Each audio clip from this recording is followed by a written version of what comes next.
Good morning. My name is Karen Siles, and I'm from St. John, Dublin, Ohio. And we were at Camp Restore this week. Had a wonderful week doing construction and community service. It was an awesome week. Hello, my name is Shelly Brown, and I'm here with the St. John group, and I live in Columbus, Ohio, and have had a fabulous week. And I'm Linda Duco. I too am from Columbus, Ohio, and this is our last day at Camp Restore. And I didn't get to do any of the construction. I instead did all the good parts as far as I can see. Shelly and I were in prayer this morning, and we were talking about how wonderful it was that so early in the morning there are all these prayer groups. We're all sitting around spending time in the Word and praying before we go out, because I think that's what we're doing here. The verse that came to me this morning was about Jesus coming to the leper who asked to be healed, and he reached out and touched him, and that's how he was healed. And I got to thinking that this week, our week, was to reach out and touch, and Jesus is doing the healing. And we've had some fantastic experiences. Maybe Shelly can share a little bit about reaching out and touching.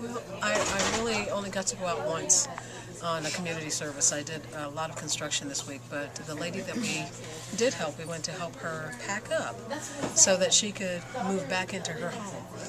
And it wasn't until I got there that I realized how much, you can see the devastation on the land and on the homes, but it's harder to see in the people. And I didn't realize how much really damage is inside people. They're just emotionally upset and distraught, and the lady that we went to help she's still very reluctant to go back to her home because there's so many bad memories there.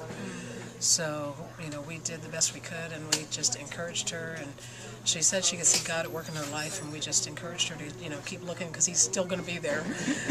And we just, gave her lots of hugs and just encouraged her to just keep her chin up and keep trusting in the Lord. And I just never realized until I talked with her and got to help her how much emotional damage there is in the people, and just spiritual despair.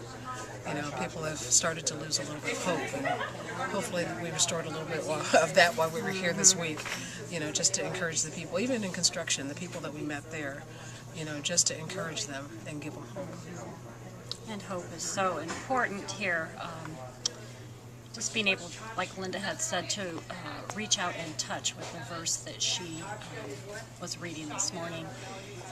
I had the opportunity to work at a elementary school yesterday for a couple hours, and the children there just wanted hugs and wanted to reach out to me with look, I can do this, I can do this, I can do that, and hugs and kisses.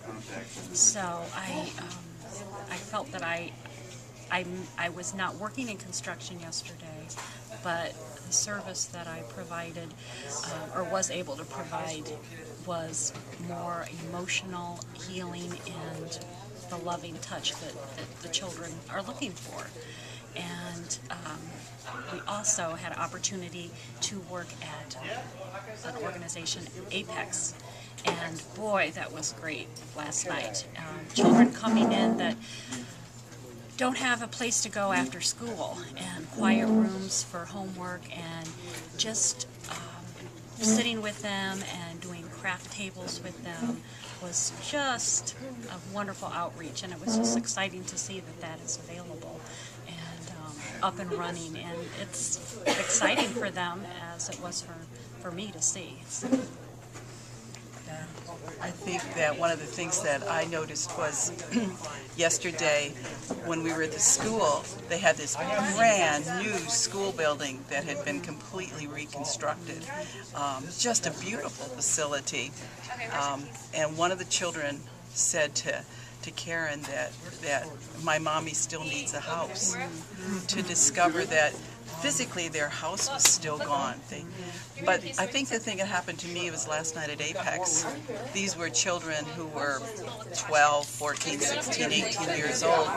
They went through Katrina. They went through the water damage.